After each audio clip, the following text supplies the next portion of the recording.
नमस्कार, आदाब। Crime petrol Dastak में आप सभी का स्वागत है। आज हम आपको दिखा रहे हैं पुणे में हुए एक रीसेंट केस का दूसरा और आखिरी भाग। एक retired police officer Surendra Prajapati की बेटी दिव्या की मौत रहस्य में घिरी थी।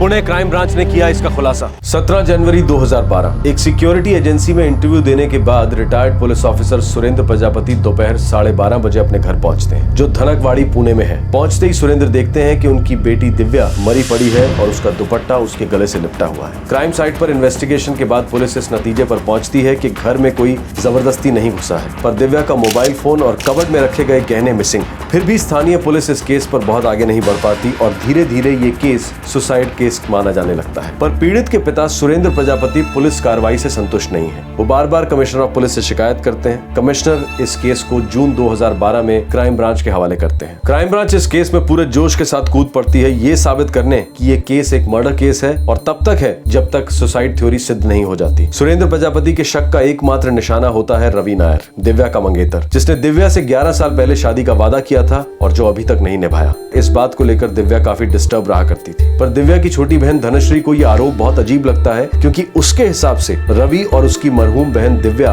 एक दूसरे से सच्चा और गहरा प्रेम करते थे। पर धनश्री का पति वसंत दामले, जो फिल्म इंडस्ट्री में लाइट सप्लाई करता है, वो क्राइम ब्रांच से कहता है कि उसके ससुर सुरेंद्र प्रजापति ने बातों बातों में दिव्या की परेशानी 2-4 बार उसके साथ शेयर की थी। रवि नायर LAP केरला को बिलोंग करता है और दुबई में नौकरी करता है। इससे पहले कि क्राइम ब्रांच रवि तक पहुंचे, वो सुरेंद्र प्रजापति की पत्नी और दिव्या की मां मीनाक्षी से मिलते हैं। हैरत की बात यह होती है कि मीनाक्षी ने 2 साल पहले 2010 में सुरेंद्र के साथ अपनी शादी को खारिज किया था और अपनी मां के साथ अलग रह रही थी। उसने अलग होने का फैसला शादीशुदा जिंदगी के 44 सालों बाद किया था। कड़वाहट से भरी मीनाक्षी क्राइम ब्रांच को बताती है कि सुरेंद्र प्रजापति एक क्रूर और निर्दयी इंसान है, जिसने उसे हद से ज्यादा टॉर्चर किया था। मीनाक्षी ने प्रण लिया होता है कि वो सुरेंद्र का चेहरा कभी नहीं देखेगी, इसीलिए वो अपनी बड़ी बेटी दिव्या के अंतिम संस्कार में नहीं आती। पुलिस उससे सख्त पूछताछ करती है और जानना चाहती है कि क्या मीनाक्षी का दिव्या की मौत में कोई हाथ है। मीनाक्षी आरोप सुनकर टूट जाती है, कहती है कि उसने अपने पति के जाने बिना पुणे और मुंबई में 2 प्रॉपर्टीज खरीदी थी। जब वो सुरेंद्र को छोड़कर निकल आई थी तो उसने वो दोनों प्रॉपर्टीज अपनी बेटियों के नाम कर दी। वो दिव्या की याद में रोती है और पुलिस के आरोपों का खंडन करती है। पर सुरेंद्र प्रजापति का सर्विस रिकॉर्ड बिल्कुल क्लीन होता है, जो ये साबित करता है कि वो एक अच्छा पुलिस ऑफिसर था। अब क्राइम ब्रांच LAP पहुंचती है रवि से मिलने, जो दुबई से छुट्टी लेकर घर आया हुआ है। रवि खुलासा करता है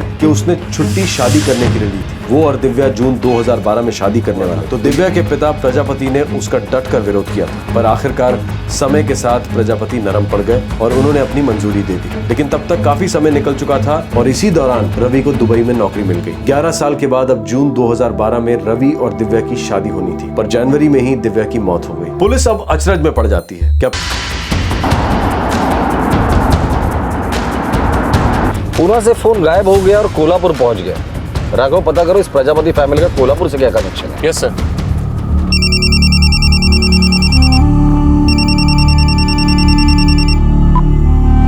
हेलो,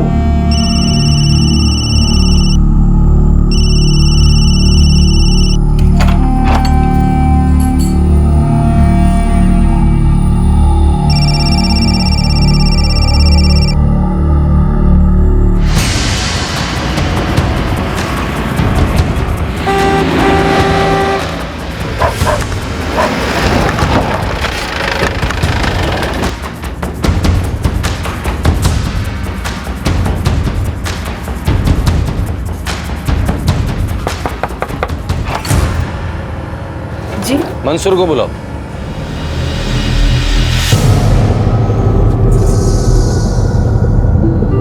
कहाँ मिला? मिला नहीं साहब, खरीदा, वो भी 3 दिन पहले। कहाँ से? दुकान से साहब, मार्केट में मोबाइल की दुकान है ना, वहां से। चल ले चल वहां।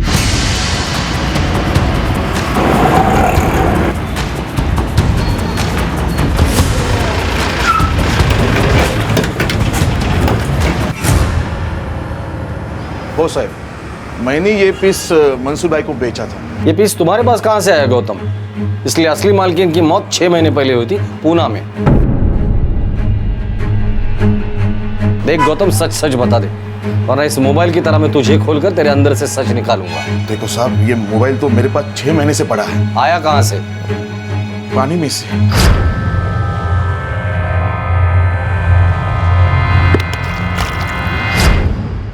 पूरा डिब्बा हो गया था साहब, पूरा सर्किट बदलना पड़ा। 6 महीने से मैं रोज इस मोबाइल से कुछ ना कुछ कीड़ा करता रहा, एकदम ब्रांड न्यू बना डाला। फिर 2 हफ्ते में चालू हो गया साहब। फिर तूने ये मंसूर को बेच दिया। मंसूर भाई को पसंद आया। मैंने बोला ठीक है, अभी इतनी मेहनत की है, 4 पैसे आएंगे तो मैंने पीस इसे बेच दिया। साहब मुझे इसके बारे में कुछ नहीं पता था, पसंद आया मैंने खरीद डाला। गौतम, ये फोन खुद पानी में से तैरकर तुम्हारे पास आया था क्या? सुनील ने इसे पानी में से निकाला और 150 रुपए में मुझे बेचा। ये सुनील कौन है? सुनील शेवड़े साहब, यही बाजू के चाल में रहता है।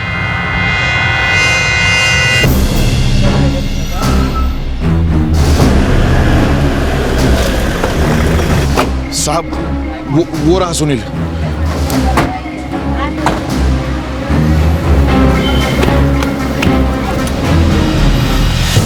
कहाँ मिला? अरे खरं काय ते सांग बाबा, सच बोल। अरे पुणे में किसी मरी हुई औरत का फोन है। ये मुझे पंचगंगा में मिला साहब। पंचगंगा नदी? हो साहब। सच बता दे वरना उसी नदी में डुबा दूंगा तुझे। आई शपथ साहब, मैं और चाली के लड़के नदी पे हर दिन जाते। उधर पास ही में एक फेमस मंदिर है, उधर ऊपर ब्रिज पे से भक्त लोग नीचे नदी में चढ़ावा फूल बिल सब फेंकते।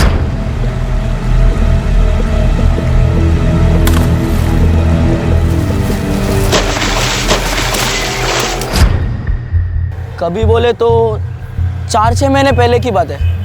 नहीं, उससे भी पहले, जनवरी के टाइम। लेकिन ये तेरे ही हाथ में कैसे आया? नसीब से साहब। ऊपर से बक लोग जो भी फेंकते हम लोग डुबकी लगाते, जो हाथ में लगा अपना रख लेते या बेच देते, 2 पैसा भी मिल जाता है साहब। मेरे हाथ में ये फोन आया।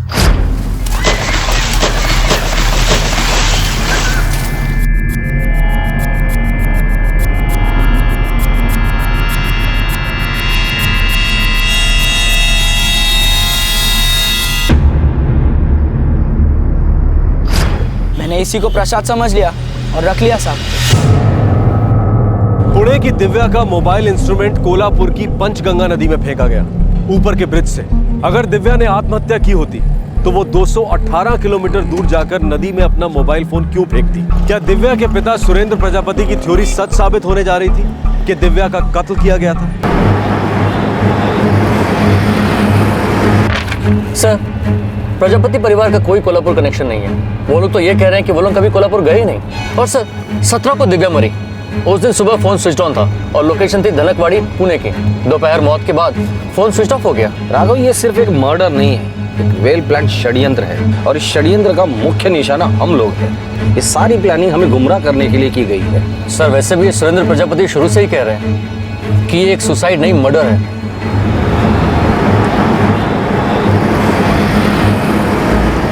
राघव, सुरेंद्र प्रजापति एक रिटायर्ड पुलिस ऑफिसर है। उन्होंने इस षड्यंत्र को सूंघ लिया था।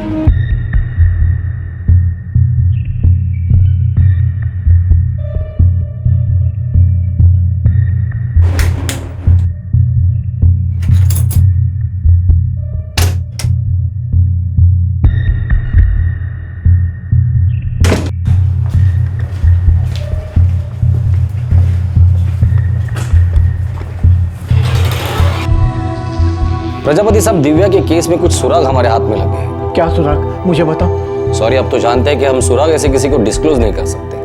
हाँ जानता हूँ, पर आप अब तो मान रहे हो ना कि मेरी बेटी का मर्डर हुआ है। देखिए, सही वक्त पर सारी चीजें आपके सामने रख दी जाएगी।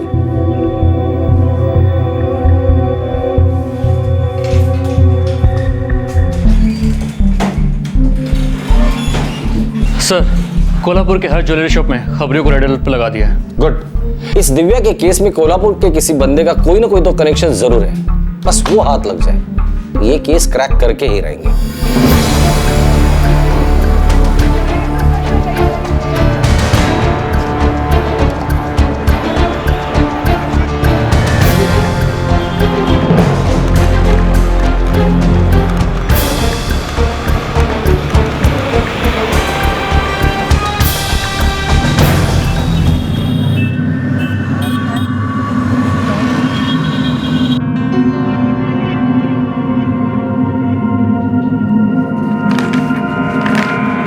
मीनाक्षी जी, ये आपकी प्रॉपर्टी के कागजात हैं, इस पे यहाँ पे साइन कर दीजिए।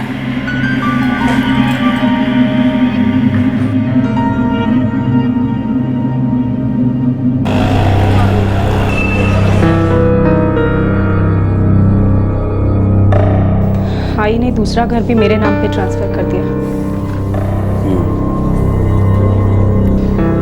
धनश्री, सोच रहा हूँ अगर मीरा रोड का घर और पुणे का घर बेचकर हम लोग यहाँ कल्याण में नया घर खरीद लेंगे तो बाबा कहाँ रहेंगे?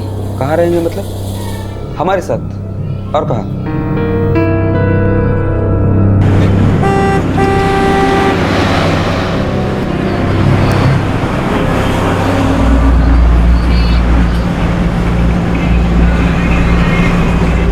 मेरी मीनाक्षी तुमसे नहीं मिलना चाहती। मुझे भी कोई शौक नहीं आई साहब, वो मेरे घर के साथ खिलवाड़ कर रही है। बात तो मैं करके रहूंगा। बात करने के लिए बचा ही क्या है अब? एक बात समझ लो, वो घर तुम्हें कभी नहीं मिलेगा। मेरा घर मुझे नहीं मिलेगा?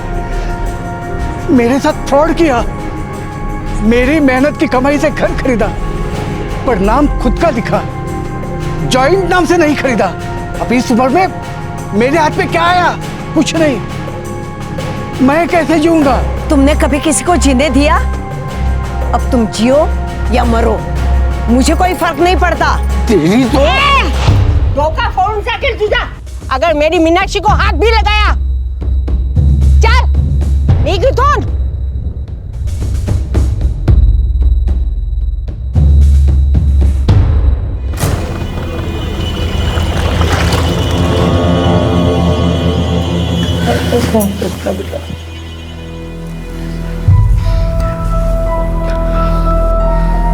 संभल के रवि, संभल के। आप भी अपना ख्याल रखना। जो हुआ वो बहुत बुरा हुआ, लेकिन तुम्हारे सामने सारी जिंदगी पड़ी है।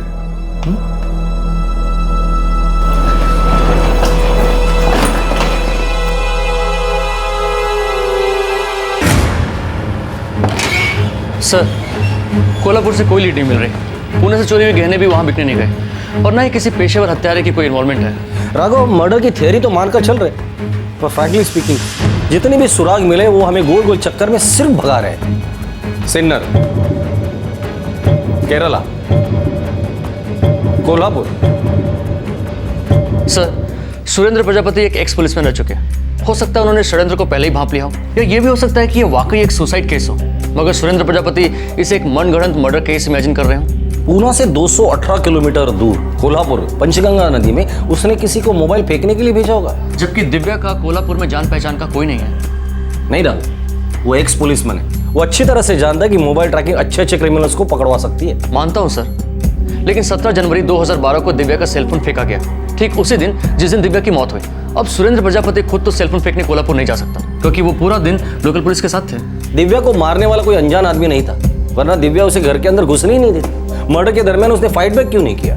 सर, मान लीजिए उसने खुदकुशी की हो, मगर क्यों सर? रवि और दिव्या तो शादी करने वाले थे, पूरे 11 साल के लंबे इंतजार के बाद।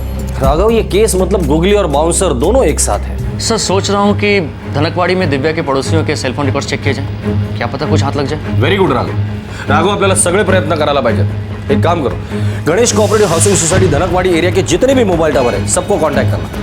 17 जनवरी 2012 के सुबह 10 बजे से लेकर 12 बजे तक जितनी भी कॉल रिकॉर्ड है सबकी लिस्ट मंगाओ। पुणे और मीरा रोड के फ्लैट को लेकर पारिवारिक ड्रामा पूरे पीक पर था, लेकिन क्राइम ब्रांच की इन्वेस्टिगेशन टीम अभी तक किसी निष्कर्ष पर नहीं पहुंच पा रही थी। लेकिन पुलिस को बार बार यह महसूस हो रहा था कि उन्हें गुमराह किया जा रहा है, और इन्हीं सारे कंफ्यूजन में से पुलिस ने तहकीकात का एक नया मोर्चा खोला।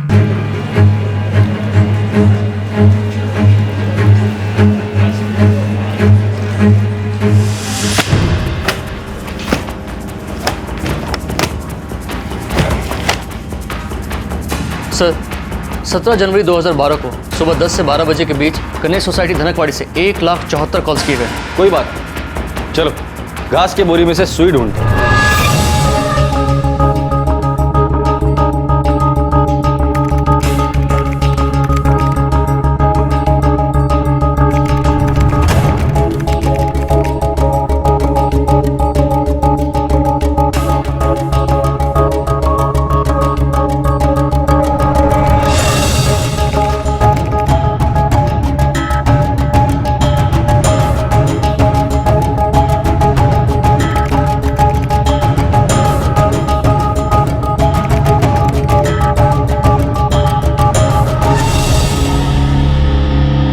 सर, इन सारे कनेक्शंस में से एक भी कनेक्शन ऐसा नहीं है जो प्रजापति परिवार के किसी भी सदस्य से कनेक्ट होता हो। अगर ये मर्डर था तो ये हद से ज्यादा बारीकी से प्लान किया गया है। इन 57,000 सिम कार्ड में से 12 सिम कार्ड ऐसे हैं जो अगले दिन स्विच ऑफ हो गए, यानी 18 जनवरी 2012, दिव्या की मौत के ठीक अगले ही दिन। सर, ऐसा भी तो हो सकता है कि इन 12 सिम कार्ड में से शायद कोई हमारे काम का हो। इतने दूर आ ही गए तो 12 कदम और चल ही लेते।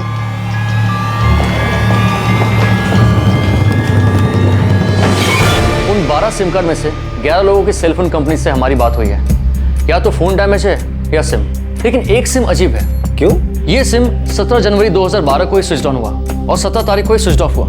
किसी से कोई बात नहीं हुई, ना कोई इनकमिंग कॉल ना कोई आउटगोइंग कॉल, बस 6 एसएमएस हुए 17 जनवरी को ही सुबह 6 से 9:30 बजे के बीच। सिर्फ मैसेजेस? यस सर, सिर्फ एसएमएस। किसने भेजे थे? दिव्या प्रजापति ने। सिर्फ SMS messages? Yes sir, Divya Prajapati ने भेजे। किस नंबर पर भेजे हैं और किसे भेजे हैं ये तो पता चल सकता है, लेकिन मैसेज में क्या था इसका रिकॉर्ड सेलफोन कंपनीज नहीं रखती, प्राइवेसी रूल के खिलाफ है। दिव्या प्रजापति के सेल से इस सिम पर 6 मैसेजेस भेजे गए थे और उसी दिन दिव्या की मौत हो गई थी। किसके नाम पर है ये सिम कार्ड? दिनेश दामले, कल्याण से खरीदा गया सर। ये दिनेश कोई अजनबी नहीं है, दिव्या की बहन धनश्री के पति वसंत दामले का भाई है। दादा, कुछ हुआ क्या? जब होगा बोलूंगा तुझे, बार बार वही बात पूछना नहीं। बोला ना तेरे को? ये सिम कार्ड 17 जनवरी को सुबह 11:30 बजे स्विच ऑफ हो गया, लेकिन दिनेश दामले का मोबाइल नंबर 45677678 17 जनवरी को ना तो धनकवाड़ी में मौजूद था और ना ही कोल्हापुर में, जहां दिव्या का सेलफोन नदी में फेंका गया था। और सर, जहां दिव्या का सेलफोन नदी में फेंका गया वहीं दिनेश के मोबाइल की सेलफोन लोकेशन कल्याण दिखा रही है। मर्डर के लिए हद से ज्यादा परफेक्ट प्लानिंग की है, पर है तो मर्डर ही। राघव, ये कंफर्म मर्डर ही है।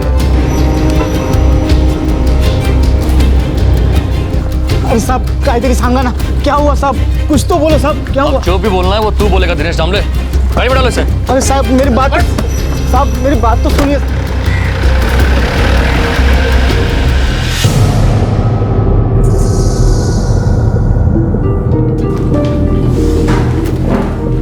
कोल्हापुर कहाँ है? बोल ना, कोल्हापुर कहाँ है? कोल्हापुर कहाँ है कोल्हापुर? अपने महाराष्ट्र में साहब। पुणे से कोल्हापुर तक का डिस्टेंस बोल। पता नहीं साहब। कैसे गया था? बस से गया था, टैक्सी से, या खुद की गाड़ी है तेरी?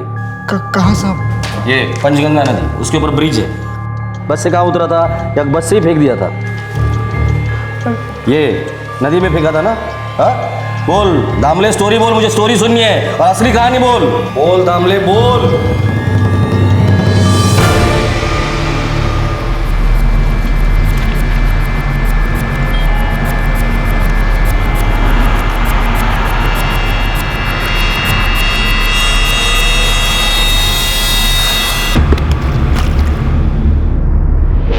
बस से उतरा था साहब और नदी में फेंक दिया। नदी में क्यों?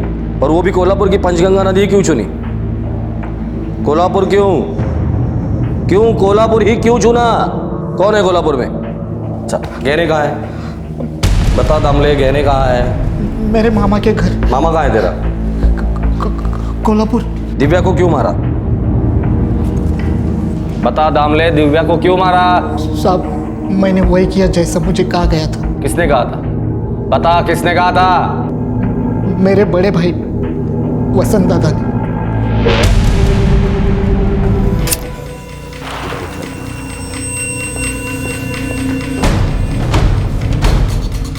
चल चल। क्या हुआ साहब?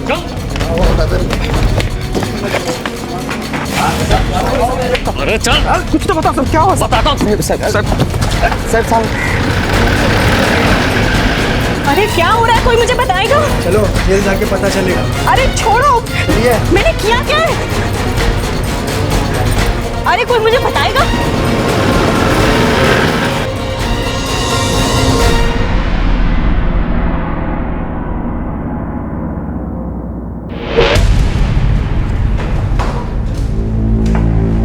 अपने आप से बोलेगा या बुलवाने का इंतजाम करूं? दिव्या को क्यों मारा? फटाफट बोल, दिव्या को क्यों मारा? मुझे इन सब के बारे में कुछ नहीं मालूम साहब, कुछ नहीं मालूम। तो तुम्हारी आई ने ऐसे ही अचानक से पूना वाला फ्लैट तुम्हारे नाम पे कर दिया? साहब, आई ने ऐसा क्यों किया मुझे नहीं मालूम, मुझे सच में कुछ भी नहीं मालूम।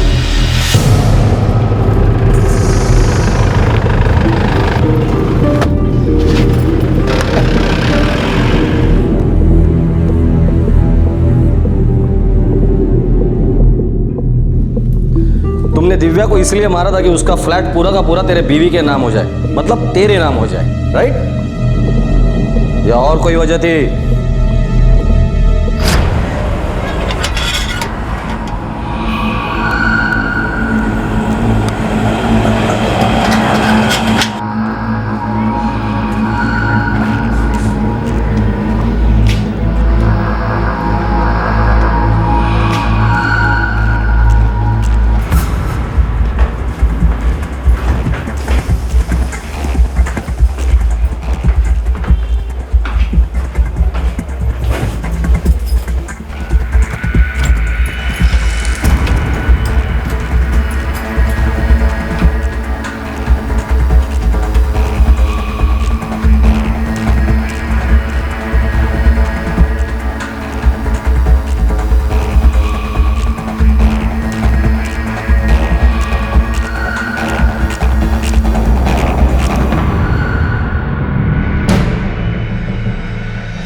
वसंत जी जो दिनेश भाई आप अंदर कैसे आए? दिव्या तो कुछ बात करनी थी आपसे। हाँ पर आप अंदर कैसे आए? और तुम्हारे प्लान के मुताबिक मीनाक्षी जी ने फ्लैट तुम्हारी बीवी धनश्री के नाम पे कर दिया, राइट? मीनाक्षी जी, ये आपकी प्रॉपर्टी के कागजात हैं, इस पे यहाँ पे साइन कर दीजिए।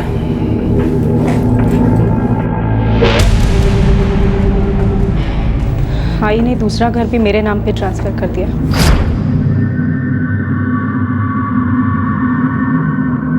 पूरी प्लानिंग की गई है।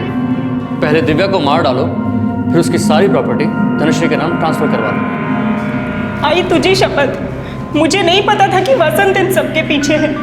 मैंने तुझे घर दे दिया था ना, क्यों धनश्री?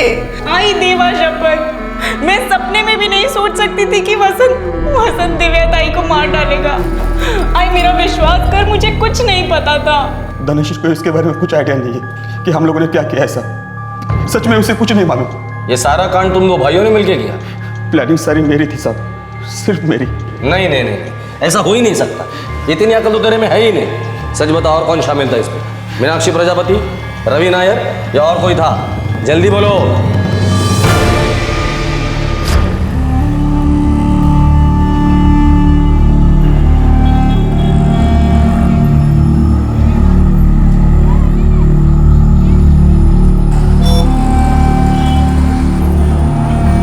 ये घर के दरवाजे की और ये लॉकर की। उसका मोबाइल लेने मत भूलना, उसमें सारे SMS होंगे। नहीं भूलेंगे। अपने मोबाइल साथ में नहीं ले लेना। नहीं, आपने जैसे कहा था वैसे मुंबई में ही छोड़ दिए। ठीक है, चलो निकलो, खत्म कर दो किस्सा।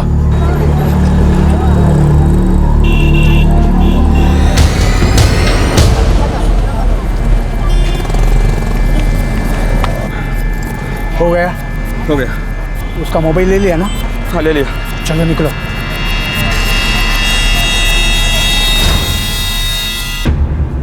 पूना आने से पहले तक हम सिर्फ SMS से कांटेक्ट में थे साहब।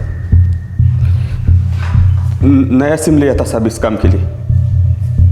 मेरे ससुर प्रजापति साहब दिव्या के मोबाइल से रिप्लाई करते थे। उन्होंने बोल कर रखा था कि फोन कॉल बिल्कुल मत करना।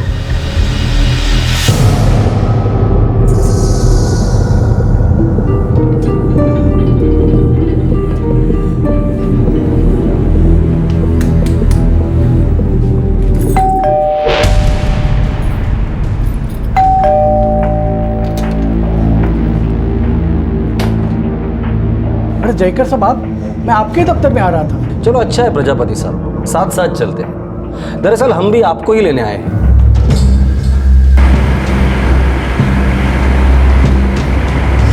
कुछ पता चला? इन्वेस्टिगेशन कहाँ तक पहुंची? बहुत आगे तक पहुंचे प्रजापति साहब, बहुत आगे तक। प्रजापति साहब, आपने अगर जोर नहीं दिया होता ना तो ये केस कभी सॉल्व ही नहीं होता। एक सुसाइड केस बनकर रह जाता बंद फाइलों में। मतलब ये मर्डर केस है, राइट? पकड़ो उस रवि नायर को। प्रजापति साहब, एक कहावत है, आदमी ढिंढोरा तब पीटता है जब वो चाहता है कि लोगों का ध्यान उसकी तरफ जाए, या फिर तब वो दूसरी किसी आवाज को दबाना चाहता है। क्या मतलब?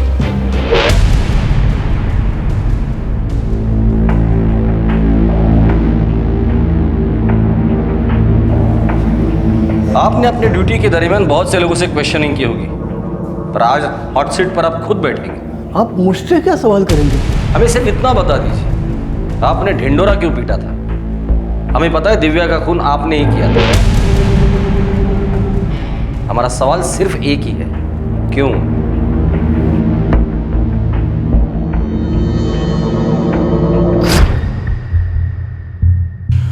वो रवि आया था। सुना है जून की डेट फिक्स हो रही है। पूरे 11 साल के बाद शादी कर रहा है दिव्या से। छुट्टी भी लेने वाला है। ससुर जी, बहुत दिनों से एक बात कीड़े की तरह दिमाग में घुस रही है, लेकिन सोच रहा हूँ बोलूँ या नहीं बोलूँ। अबे इतना बोला है तो बोल ही डाल, नहीं तो मेरे दिमाग में कीड़ा आ जाएगा कि साले क्या बात थी। दिव्या ताई की शादी हो गई तो उसके बाद आपका क्या होगा? क्या होगा यानी? जैसा हूँ वैसे रहूंगा। कहाँ रहेंगे आप? कहाँ रहेंगे? सासू माँ ने पहले ही फ्लैट दिव्या ताई के नाम कर दिया है। वो रवि जैसे ही एंट्री लेगा आपको किक मारेगा, किक, और आप सीधे सड़क पे आके गिरोगे। आपका पैकअप। वैसे भी दिव्या ताई सासू माँ की हालत के लिए आपको फुलटू जिम्मेदार समझती है। साली कैसी फैमिली मिली है मुझे। मेरी पत्नी मीनाक्षी ने मेरे पीठ में छुरा खोपा, 2 प्रॉपर्टीज कर दी सिर्फ अपने नाम पर। और अब वो दिव्या आपको बेघर करने पे उतावली हो रही है। मतलब ये आपके आपस का मामला है, हाँ? लेकिन आप बराबर से सोच लीजिए ससुर जी, अब इस उम्र में आपके खुद के घर में हक से रहने के बजाय कहाँ आप ठोकरे खाते फिर रहे हो ससुर जी? 40 साल के पुलिस सर्विस के बाद मेरे हाथ में क्या था? बीबी मुझे छोड़कर चली गई, बेटियां मुझसे नफरत करती थी, और मेरे नाम पर तो कुछ भी नहीं था।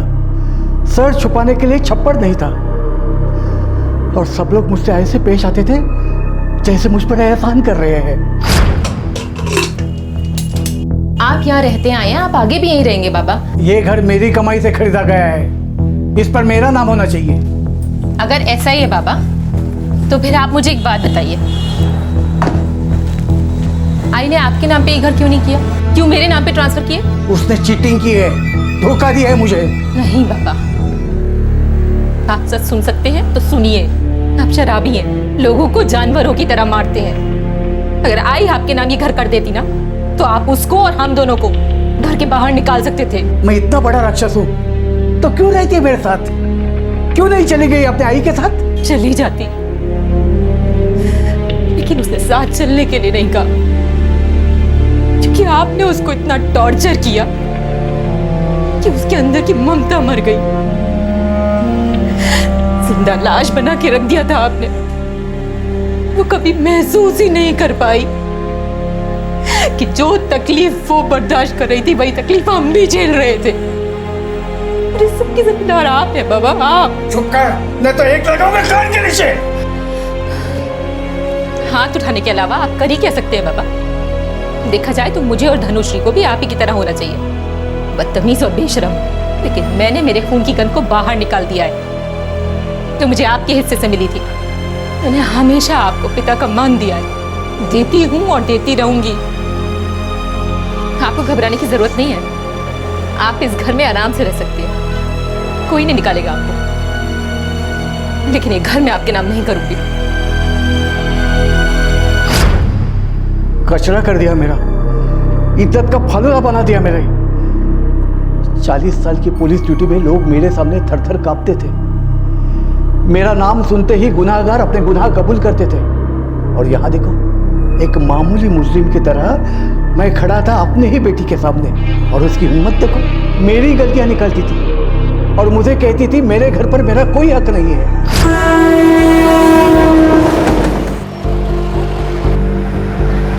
दिव्या घर मेरे नाम पर कभी नहीं करेगी वसंत। मैंने आपको बोला था ससुर जी, दिव्या आपको एक दिन घर से निकाल देगी, बोला था ना।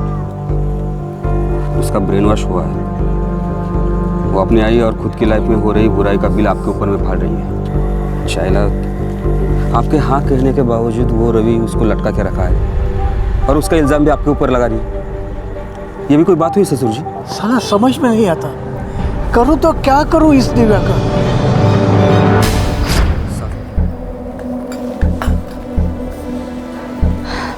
आहो, वैसे तो हम लोग यहाँ पर मज़े में हैं, पर जब कभी ऐसा लगा कि यहाँ जम नहीं रहा तो हम लोग मीरा रोड वाले घर में जाकर रहेंगे। अपना ही तो है, मस्त है ना? खाएगा मस्त है हाँ? तेरी आई ने दिव्या को 2 BHK दिया और तुझे सिर्फ 1 BHK। हंसा काय बोलता है? दिव्या ताई बड़ी है ना मुझसे। हाँ, तू छोटी है, औकात से भी छोटी है, लेकिन तेरी ज़रूरतें बड़ी है। उसका वो रवि दुबई में सर्विस करता है, बड़े बड़े नोट छापता है। अपने पास क्या है? 2 BHK मिलता है तो कुछ सुकून मिलता है। बस मुझे इस बारे में और कोई बात नहीं करनी। आई ने जो कुछ भी दिया है सही दिया है और सोच समझ कर दिया है। अब दुनिया इधर की उधर हो जाए, मैं ना आई से झगड़ा करूंगी ना ताई से। तेरे इसी अंधे प्यार का फायदा उठाया उन्होंने, तेरी आई और ताई ने। कुछ भी मत बोलते जाइए। मैं, आई और ताई, हमारे रिश्ते को आप कभी समझ ही नहीं सकोगे। पापा का सालों का दर्द हम सब ने मिलकर सहा है। उस दर्द की डोर से बंधे हुए हैं हम। कोई भी हमारे रिश्ते में फूट नहीं डाल सकता।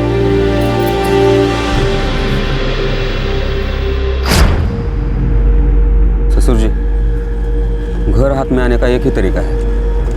अरे बोल तो। देखिए, सासू माँ तो आपका मुंह तक देखना नहीं चाहती। घर ट्रांसफर करने का सवाल ही पैदा नहीं होता। और दिव्या आपकी बेटी होने के बावजूद दुश्मन से बदतर पेश आती है। वो घर कभी ट्रांसफर नहीं करेगी। हाँ, अगर धनश्री के नाम पर घर होता तो आंख मूंद कर ट्रांसफर कर देते और इसमें मैं आपको फुल कोऑपरेशन देता। लेकिन जब घर धनश्री के नाम पर है ही नहीं तो इन सारी बातों का क्या फायदा? घर धनश्री के नाम हो गया तो? वो कैसे हो सकता है? अगर दिव्या नहीं रहेगी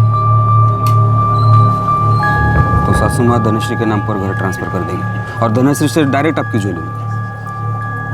दिव्या नहीं रहेगी? दिव्या नहीं रहेगी का क्या मतलब? कहाँ जाएगी वो? ससुर जी, आप इतने साल पुलिस में रहे हैं, कुछ तो सोचिए, कुछ तो तोड़ निकालिए। मैं हूं ना आपके साथ।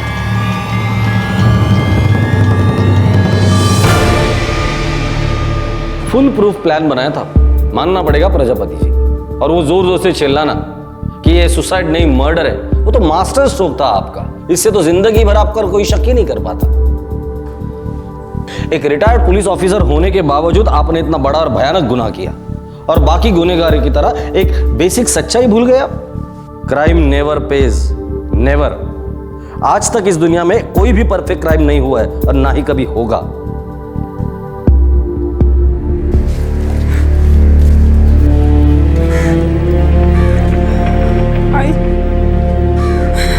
आई तुझे दिव्या ताई को अपने साथ ले जाना चाहिए था। क्यों नहीं ले गई उसे अपने साथ? क्यों आई? बहुत बड़ी भूल हो गई मुझसे। खूब मोटी चूक झाली ग।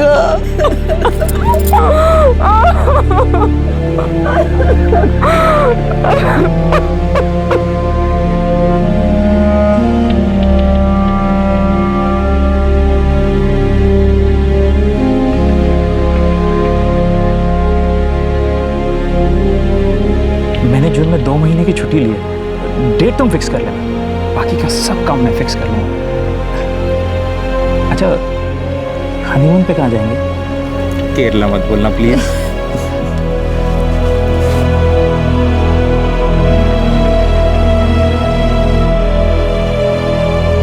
एक बाप इतना इनसिक्योर हो गया था कि उसने अपनी ही बेटी को मरवा दिया था। उस बेटी को जो जल्द ही अपने प्रेमी के साथ शादी करके अपने नए जीवन की शुरुआत करने वाली थी। एक बाप जो कभी अपनी पत्नी और अपनी बेटियों के साथ किसी भी तरह के स्नेह और इज्जत का रिश्ता नहीं जोड़ पाया और अपने जीवन के संध्या काल में अपने सर से छत छिन जाने के डर से एक बहुत बड़ा जुर्म कर बैठा। अपनी सालों की प्रोफेशनल ट्रेनिंग के सहारे एक परफेक्ट क्राइम करने निकल पड़ा। परफेक्ट क्राइम एक मिथ्या है। मुजरिम चाहे जो भी कर ले, लेकिन चोरी पकड़ी ही जाती है। फिर प्लान चाहे जो भी बनाए, चाहे वो कानून का रखवाला हो या बागी हो, जुर्म से कभी किसी को लाभ नहीं होता। Retired police officer Surendra Prajapati, उसका दामाद वसंत दामले और वसंत का भाई दिनेश दामले फिलहाल पुलिस कस्टडी में है। सुरेंद्र प्रजापति ने बार बार इन्वेस्टिगेशन के लिए जोर दिया ताकि पुलिस गुमराह हो जाए, ये केस कभी हल ना हो पाए और अनसॉल्व केसेस की फाइल में हमेशा के लिए गुम हो जाए। लेकिन ऐसा नहीं हुआ। जनवरी 2012 में जुर्म हुआ और नवंबर 2012 में मुजरिमों को बेनकाब किया गया। पूरे 10 महीने लगे इस केस में, लेकिन ये केस अनसॉल्व नहीं रहा। कुछ लोगों को यह भी लग सकता है कि अगर प्रजापति चुप रहता तो शायद कभी सच सामने ही नहीं आता और ये एक सुसाइड केस माना जाता और फाइल क्लोज हो जाती, लेकिन ऐसा नहीं होता। इस केस का डूबा हुआ सुराग दिव्या का मोबाइल फोन कभी ना कभी एक्टिवेट होता और ये सारा का सारा षड्यंत्र अपने आप सामने आ जाता। जी नहीं, हम नियति के चमत्कारों की बात नहीं कर रहे हैं, हम दिव्य शक्तियों द्वारा न्याय करने की बात भी नहीं कर रहे हैं। हम बात कर रहे हैं जीवन के एक मूलभूत नियम की। मुजरिम अपने जुर्म को लाख छुपाने की कोशिश करे, मिटाने की कोशिश करे, लेकिन जुर्म की निशानियां, उसके धब्बे मिटाए नहीं मिटते। वो मुजरिम के दरवाजे पर दस्तक देने पहुंच ही जाते हैं। आपसे फिर मुलाकात होगी क्राइम पेट्रोल दस्तक में एक और नए केस के साथ। अंग्रेजी में कहावत है, dust thou art, to dust returnest, अर्थात हम मिट्टी के बने हैं और मिट्टी में ही समा जाएंगे। और इसी काल अवधि में जीवित रहता है इंसान का सारा प्यार और सारी नफरत। भावनाओं के खेत उसी जमीन पर लहराते हैं जो प्रकृति माँ मनुष्य को भेंट स्वरूप देती है।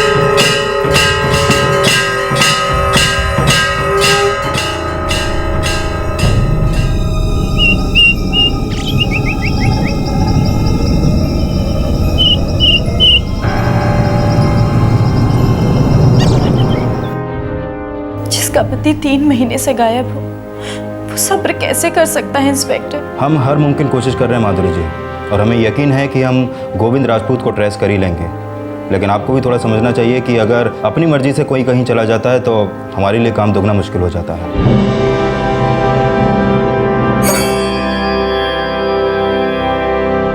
उत्तर मुंबई के बोरीवली इलाके का निवासी आकाश वर्मा साल 2008 से गायब था। उसी इलाके का एक और निवासी गोविंद राजपूत भी सन 2010 से गायब था।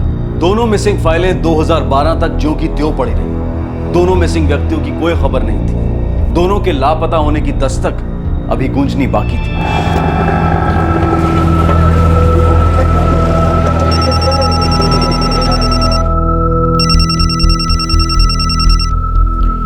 Hello, mister Datta, Mansukhani here. बोलिए मिस्टर मनसुखानी। मिस्टर दत्ता, जो प्लॉट आपको मखीजा बेचने की कोशिश कर रहा है वो अंडर लिटिगेशन है। मेरे परमिशन के बिना वो जमीन बिक नहीं सकती। अगर आपने मखीजा के साथ कोई भी डील की है तो वो आप अपने रिस्क पर कर रहे हैं। एक मिनट, मेरी बात सुनिए। मुझे आगे कुछ नहीं सुनना। मेरी ड्यूटी थी आपको इन्फॉर्म करना, सो कर दिया। आगे आप देखिए।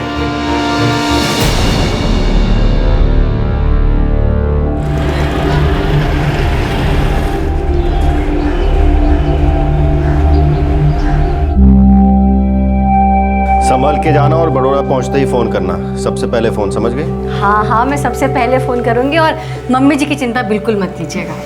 और मम्मी, आप शादी अटेंड करके तुरंत वापस आना, एक्सटेंड मत करना। हाँ चारू, देखो, एक तो ये नया घर है, मैं और सुनील 2-4 दिन बाहर खाकर एडजस्ट कर लेंगे, उससे ज्यादा नहीं होगा भाई। क्यों? अच्छा बाबा, एक्सटेंड नहीं करूंगी। और सुनिए, फ्लैट के रेनोवेशन का पूरा ध्यान रखिएगा। ओके। ठीक है। और मैंने शैलेश भाई को ग्रेनाइट के कुछ सैंपल्स दिए हुए हैं, ध्यान दीजिएगा कहीं पे पलटा हुआ ग्रेनाइट ना लगा दे। जी मैडम। पक्का ना? पूरा ध्यान दीजिएगा फ्लैट पे। ओके मैडम, और कुछ नहीं, बस चले। माफ। चल, अपना ध्यान रखना। हाँ, बाय। Bye, C you.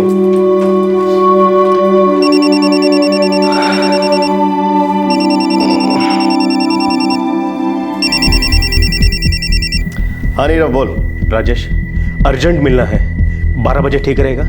हाँ, मिल सकते हैं। कुछ खास बात हुई क्या? हाँ, कांदीवली हाईवे के पास जो नया रेस्टोरेंट है ना, स्पाइस कोर्ट, वहीं पे मिलते हैं। मुझे मलाड में काम भी है। ठीक है, 12 बजे मिलते हैं।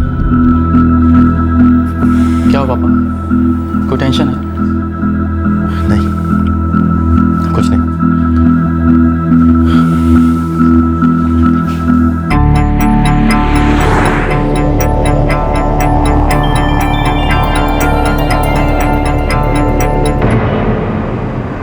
मखीजा वाली डील कैंसिल ही समझ। लगा मुझे। जमीन कोर्ट के लफड़े में है ना? हाँ। तो अब मैं गिरीश से बात करता हूँ, वो कोई ना कोई तोड़ जरूर निकालेगा।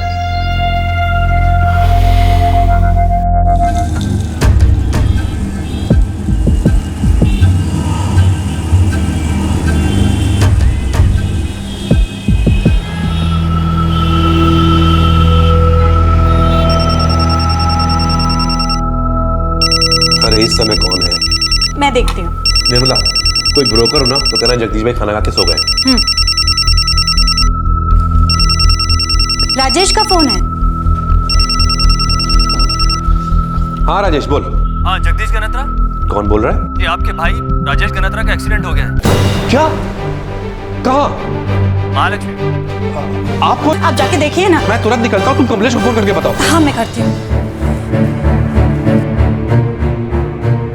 हेलो।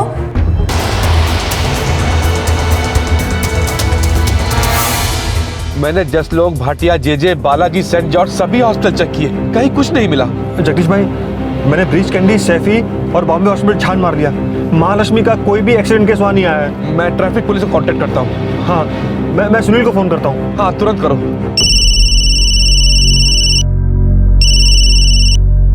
हाँ कमलेश काका। सुन सुनील, एक बैड न्यूज़ है। तेरे पापा का एक्सीडेंट हो गया है। एक्सीडेंट? कहाँ पे? कुछ सीरियस तो नहीं है ना? अभी कुछ पता नहीं सुनील। जगदीश काका को तेरे पापा के सेल से फोन आया था कि महालक्ष्मी में उनका एक्सीडेंट हो गया है। किस हॉस्पिटल में है? वही तो पता नहीं चला सुनील। पूरे इलाके के सारे हॉस्पिटल चेक कर लिया हमने, कहीं पे भी उनका दाखिला नहीं हुआ। लेकिन फोन किसने किया था? कोई रास्ते का आदमी था। तेरे पापा ने उसे जगदीश भैया को फोन करने बोला। पापा ने मुझे फोन क्यों नहीं किया? पता नहीं सुनील बेटा, मैं बस ये जानना चाहता हूँ कि तेरे पापा सुबह कहाँ निकले थे। मुझे नहीं पता काका। सवेरे मम्मी, दादी और श्वेता वडोदरा के लिए निकले। उसके थोड़ी देर के बाद 11 साढ़े 11 बजे पापा भी घर से निकले। मुझसे कुछ नहीं बोले वो।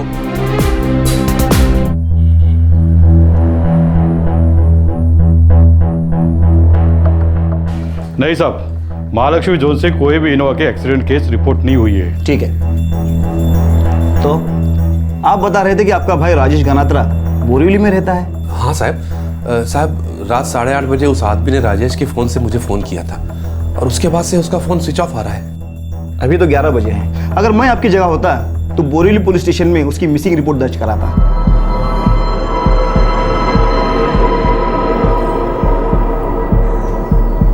राजेश गणात्रा मेरा छोटा भाई, जौहरी है और रियल एस्टेट डेवलपर भी। मेरे डैड सुबह 11:30 बजे घर से निकले। कहाँ से? हमारे कांदीवाली वाले घर से। आपने तो कहा बोरीवली रहते हैं? जी बोरीवली रहते हैं, लेकिन इस समय उस घर में रिपेयरिंग का काम चल रहा है और कांदीवाली वाले घर में इस समय ये लोग किराए पर रह रहे हैं। आपको एक्सीडेंट वाला फोन आया 8:30 बजे? हाँ इंस्पेक्टर। आप कहाँ रहते हैं मिस्टर जगदीश? परेल में। कॉल करने वाले ने कहा कि एक्सीडेंट महालक्ष्मी में हुआ है। इससे पहले मैं कुछ और पूछ पाता, वो बोला कि बैटरी डाउन हो रही है और फिर फोन कट गया। फिर मैंने अपने छोटे भाई कमलेश को फोन किया। सर, हम दोनों ने साउथ मुंबई का हर हॉस्पिटल छान मारा, राजेश भाई कहीं भी एडमिट नहीं हुए थे। फिर मैंने सुनील को फोन किया ये पता करने के लिए कि राजेश भाई सुबह कहाँ के लिए निकले थे। इंस्पेक्टर साहब, हम ट्रैफिक हेडक्वार्टर्स भी जाके आए, लेकिन वहां भी कोई एक्सीडेंट का केस रजिस्टर हुआ ही नहीं था। सुबह तक वेट करते हैं। हो सकता है जिसने भी कॉल किया हो उसने गलती से महालक्ष्मी बोला हो या फिर आपने गलत सुना हो। हम लोग भी पता लगाते हैं, शायद किसी और इलाके के हॉस्पिटल में हो। और हाँ, राजेश गनात्रा की एक तस्वीर लगेगी आइडेंटिफिकेशन के लिए।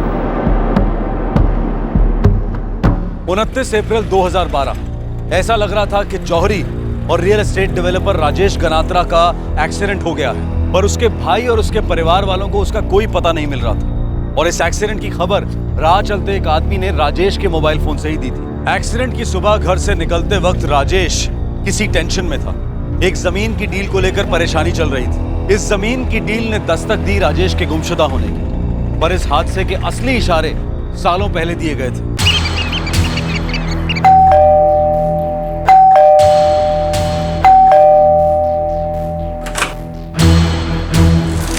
क्या हुआ? राजेश कहाँ है?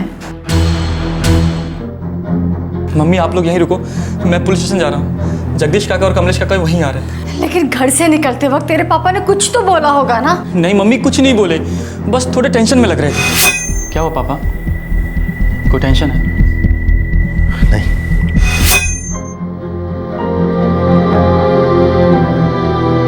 हम राजेश के ऑफिस भी गए थे, लेकिन कल वो ऑफिस गया ही नहीं था। तुम तो कह रहे थे कि घर से निकलने से पहले तुम्हारे पिताजी को कोई फोन आया था। हाँ सर, मुझे लगता है वो उनके पार्टनर नीरव दत्ता का फोन था। सर, राजेश गनात्रा का सेलफोन अभी भी स्विच ऑफ है। उनको लास्ट कॉल आया था किसी नीरव दत्ता से 11:25 पर। सर 12 बजे कहीं मिलने की बात हो रही थी किसी रेस्टोरेंट में। राजेश गनात्रा ने लास्ट कॉल 444-786-789 पर किया था। किसका नंबर है? कोई गिरीश चौबे सर।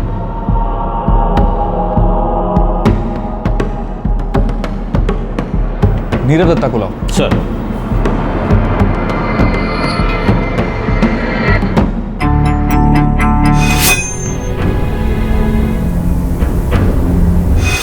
मैं और राजेश एक प्लॉट खरीदना चाहते थे विरार के पास। एक बिल्डिंग बनाने का प्लान था। उस ज़मीन को लेकर हमारी बात इतनी आगे बढ़ चुकी थी कि जब पता चला कि वो ज़मीन लिटिगेशन में है, कोर्ट में ये गिरीश चौबे कौन है? मैं गिरीश से बात करता हूँ, वो कोई ना कोई तोड़ जरूर निकालेगा। गिरीश मेरे और राजेश की तरफ से उस जमीन के लिए पार्टी से बात कर रहा था। रियल एस्टेट डीलर है।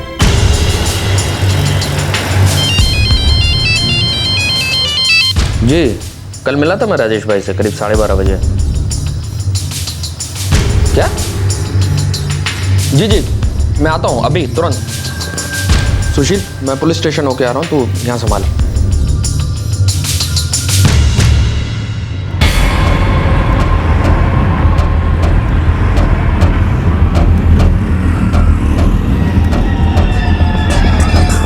जी हाँ सर, मिला था मैं कल राजेश भाई से। कहाँ और कब?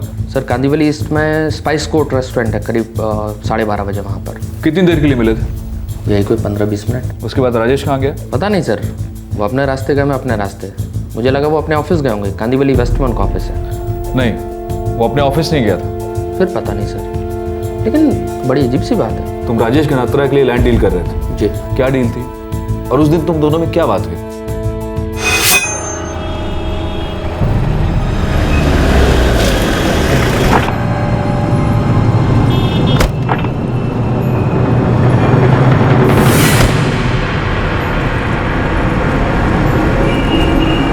राजेश भाई, वो ज़मीन सोना है, सोना, हर डेवलपर की आंख में। लेकिन अब लिटिगेशन में है तो हम क्या कर सकते हैं? गिरीश, यार तुझे नहीं पता था इसके बारे में?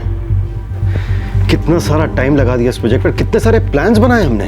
अगर पता होता तो वो ज़मीन दिखाता ही क्यों मैं आपको? मेरा भी तो टाइम खोटी हुआ ना। सर 50 एकड़ ज़मीन है विरार से 10 मिनट की दूरी पर। मैंने राजेश भाई और नीरव भाई को वो ज़मीन दिखाई थी, दोनों को बहुत पसंद आई थी। मुझे लगा डील फाइनल हो जाएगी, सबका फ़ायदा होगा। लेकिन सर आखिरी मोमेंट पे मालूम पड़ा कि ज़मीन क्लियर नहीं है, कुछ कोर्ट में मामला है, सबका मूड ऑफ हो गया।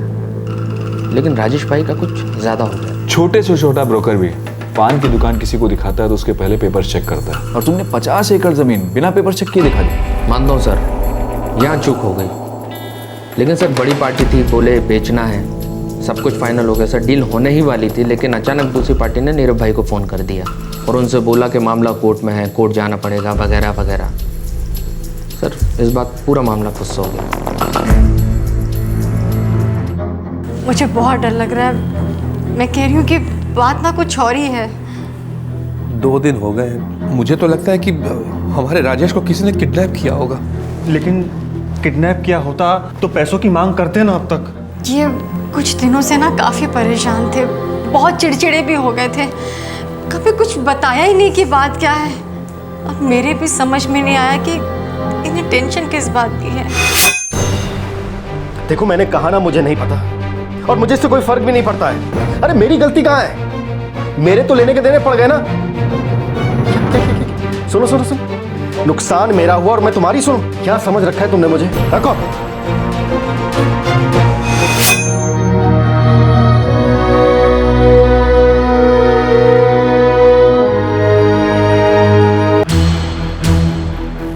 इंस्पेक्टर, वो जमीन जितनी मखीजा की है उतनी मेरी भी।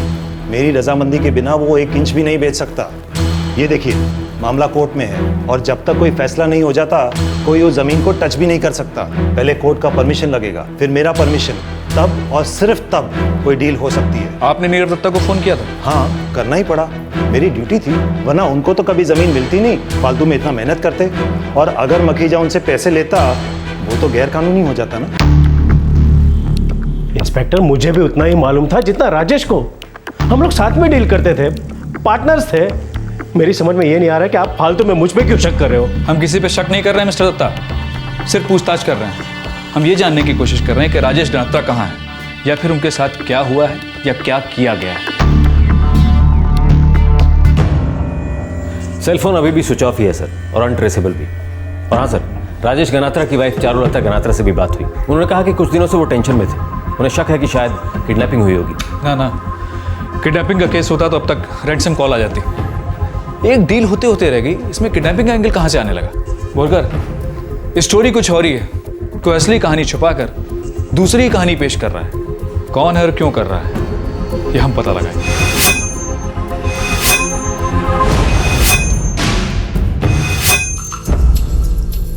वर्कर, राजेश गनात्रा की हर बैंक अकाउंट सभी डिटेल टेबल पे चाहिए। Jewellery business, real estate business, धंधे की छोटी से छोटी डिटेल सभी चाहिए मुझे। Yes sir. एक लैंड डील नहीं हुई और बंदा ही गायब हो गया। जरूर कुछ लोचा है। एक हफ्ता निकल गया। राजेश गनात्रा के गायब होने के केस में कोई लीड नहीं मिला था। कोई अंदाजा नहीं मिल रहा था कि उसके साथ क्या हुआ था। और फिर अचानक पुलिस के सामने दो बड़े सुराग आ गए। ये दोनों सुराग राजेश गनात्रा के उस फ्लैट से मिले थे जिसका रेनोवेशन हो रहा था। और राजेश के बैंक ट्रांजैक्शन ने भी पुलिस के कान खड़े कर दिए।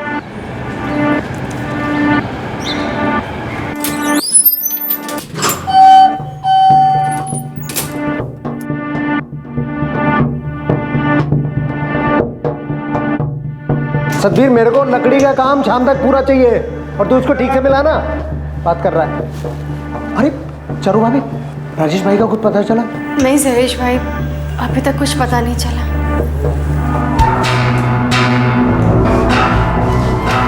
हाथ चलाना क्या कर रहा है?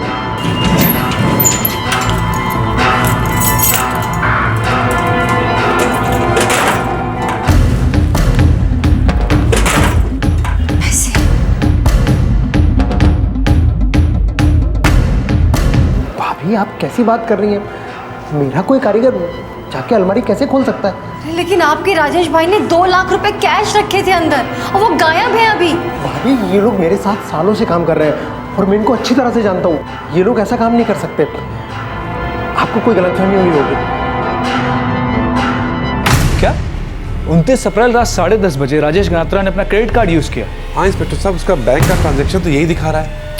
लेकिन जगदीश भाई, शाम 8:30 बजे एक आदमी राजेश के मोबाइल से आपको फोन करता है कि राजेश का एक्सीडेंट हो गया और 2 घंटे बाद उसका क्रेडिट कार्ड इस्तेमाल किया जाता है। वही तो, आप देखिए ना, आप खुद देखिए।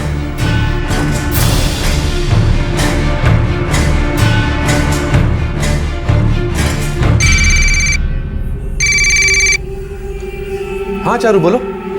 क्या?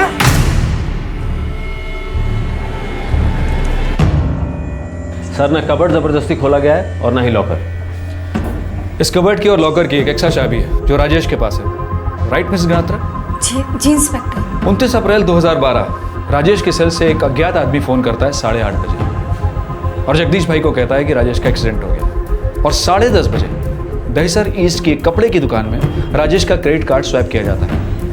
और अब हमें पता चल रहा है कि उसके फ्लैट से 2 लाख रुपए गायब। लॉकर तोड़ा नहीं गया, बल्कि चाबियों का इस्तेमाल हुआ है।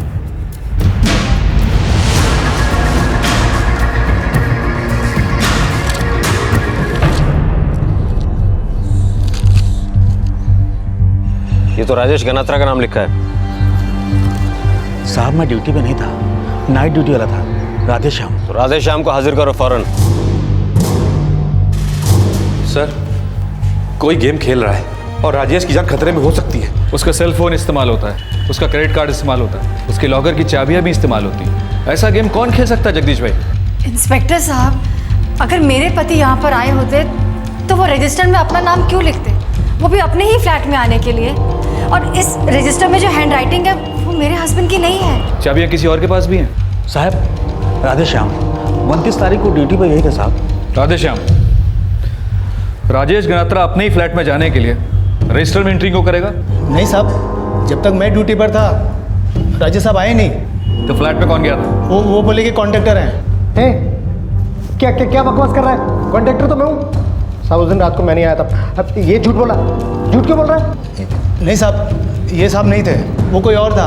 कौन था? वो साहब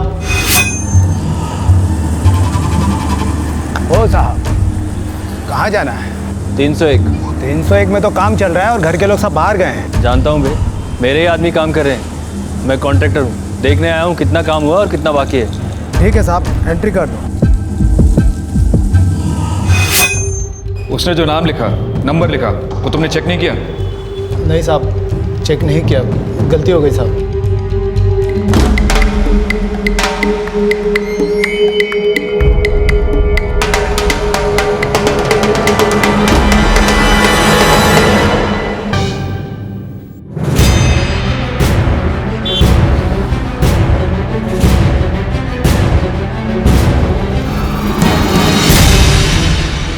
सीसीटीवी कैमरा नहीं है आपकी दुकान में?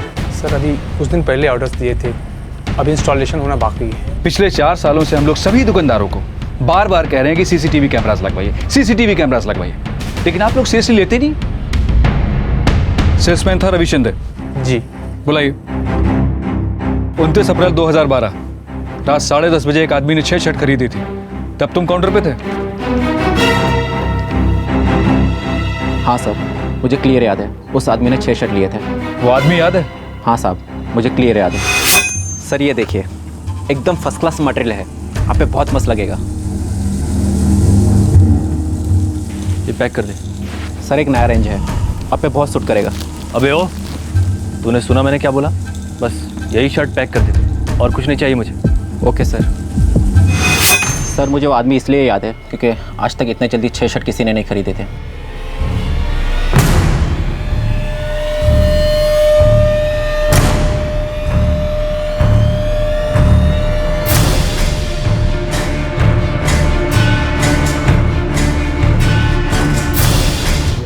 हाँ साहब, यही फेस कट था और बाल भी।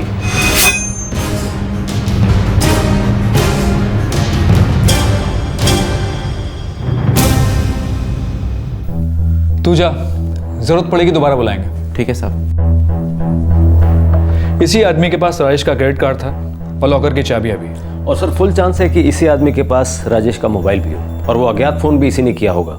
मतलब ये कि या तो राजेश इसकी हिरासत में है, जबरदस्ती कहीं छुपा रखा है, या इस आदमी ने राजेश के साथ कुछ कर दिया है, या किसी के कहने पर कुछ कर रहा है और हमको गोल गोल घुमा रहा है।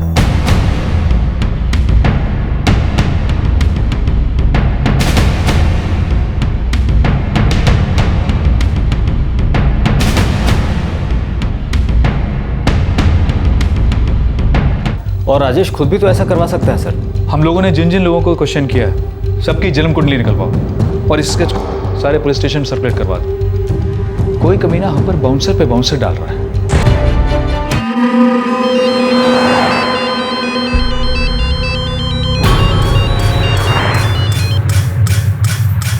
केस ठंडा होने तक मुंबई से निकल ले।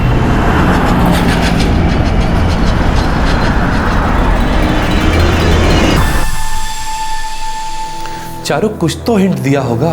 क्या टेंशन क्या थी? कुछ नहीं पता भैया, सच बता रही हूँ, कुछ भी नहीं पता। ये विरार वाली जमीन को लेकर टेंशन हुआ था ना? सुनो सुनो सुनो, नुकसान मेरा हुआ और मैं तुम्हारी सुनो। क्या समझ रखा है तुमने मुझे? रखो। हाँ काका, काका आप नीरव अंकल से बात कीजिए ना। हाँ काका, उस सुबह भी पापा नीरव अंकल से यही बात कर रहे थे और उनसे बात करने के बाद फ़ोन से मिलने के लिए निकल पड़े। मुझे लगता नहीं कि किसी ने किडनैपिंग की है। अगर ऐसी कोई बात होती तो अब तक फोन आ जाता कि इतने लाख दो वगैरह। मैं नीरव से बात करता हूँ, मुझे लग रहा है कि वो कुछ छुपा रहा है। ठीक है नीरव, ठीक है, हम सब परेशान थे इसलिए बस तुमसे पूछ रहे थे। 1 हफ्ता हो गया है हमारे राजेश को गायब हुए, उसका कुछ अता पता नहीं है।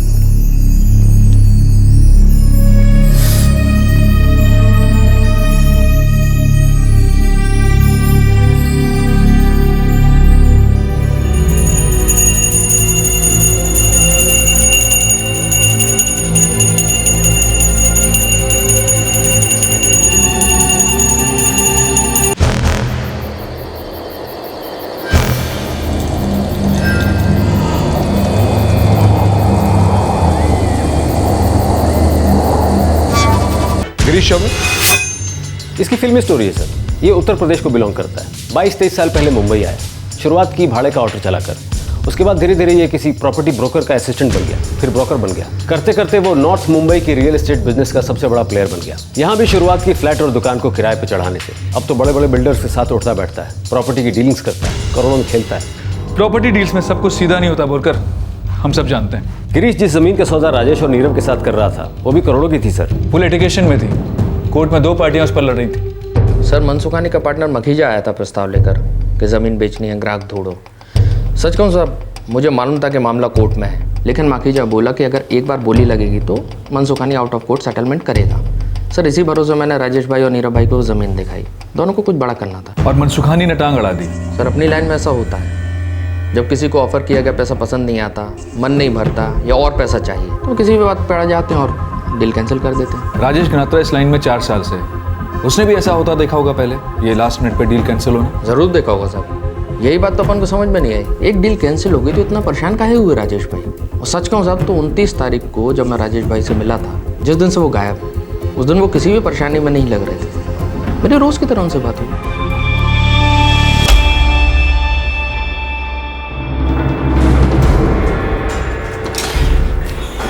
सर स्केच पे अभी तक कोई रिस्पॉन्स नहीं है। लगता है किसी ने उस आदमी को अलर्ट कर दिया। ऐसा कोई जिसका राजेश गनात्रा के गायब होने में हाथ है। सेल फोन अभी भी स्विच ऑफ है सर। 6 शर्ट्स खरीदता है जल्दी में, 2 लाख रुपए कैश चुराए, लॉकर चाबी से खोला, और अभी तक हमारे पास कोई मौका आरोपी नहीं है, सस्पेक्ट तक नहीं है।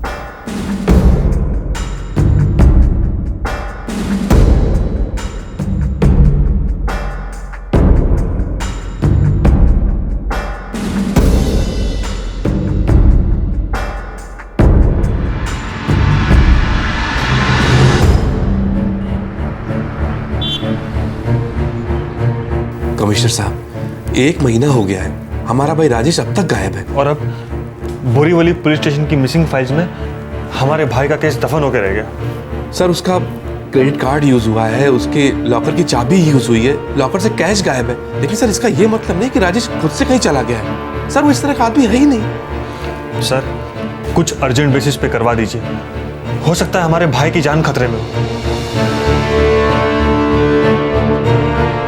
सर इस केस में इन्वॉल्व सभी लोगों के पिटारे इस फाइल में हैं। सारे पिटारे खोलो और सभी की एक एक डिटेल माइक्रोस्कोप के नीचे डाल दो।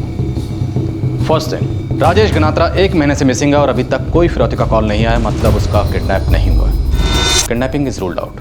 सेकंड पॉसिबिलिटी है वो खुद कहीं चला गया, लेकिन सवाल ये है वो खुद कहीं क्यों जाएगा, और ये बहुत बड़ा सवाल है।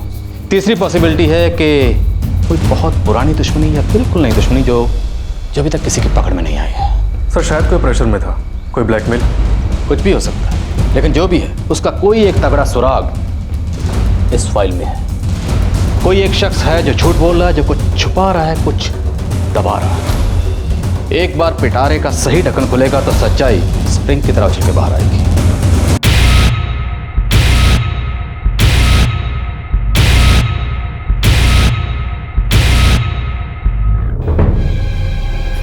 क्या हो पापा, कोई टेंशन है?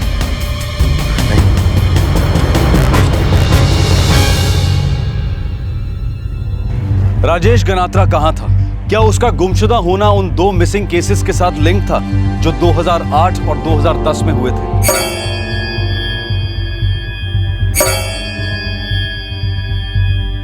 कहीं ऐसा तो नहीं था कि किसी को लोगों को गायब करने की लत लग गई थी, कोई विकृत सुकून मिलता था उसे? राजेश गनात्रा का cell phone, credit card, under renovation घर की चाबियां, उसके कबर्ड और लॉकर की चाबियां, ये सभी चीजें इस्तेमाल हुई थी। अब इस केस की चाबी वो अनजान शख्स था जिसने इन सभी चाबियों का इस्तेमाल किया था। कल रात क्राइम ब्रांच इस केस का खुलासा करेगी और कल रात 11 बजे राजेश गनात्रा के गायब होने के केस में कुछ गड़े मुर्दे उखड़ेंगे। इस तरह के और भी एपिसोड देखने के लिए हमारे चैनल को सब्सक्राइब करें और बेल आइकन दबाना ना भूलें।